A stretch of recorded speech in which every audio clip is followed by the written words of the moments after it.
how to insert header or footer in Microsoft Excel.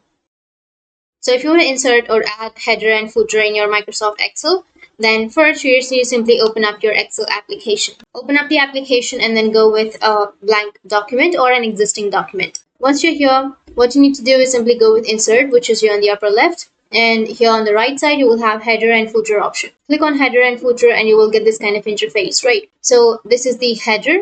And if you scroll down, then you will have the footer. So here you will have add footer option, right? So to add your header, simply click on the header, and here you can add a header on the left side or on the middle or on the right side. So for example, I'll be adding something. For example, I'll be writing file, and you can go with the middle header and then you can add something to your header. In this way, you will be able to add the header, and if you want to add the footer, then you can scroll down and from here click on add footer and then you can add the footer. So that's how you can add or insert header or footer in your Microsoft Excel. And if you have any questions, feel free to comment below. Thanks for watching.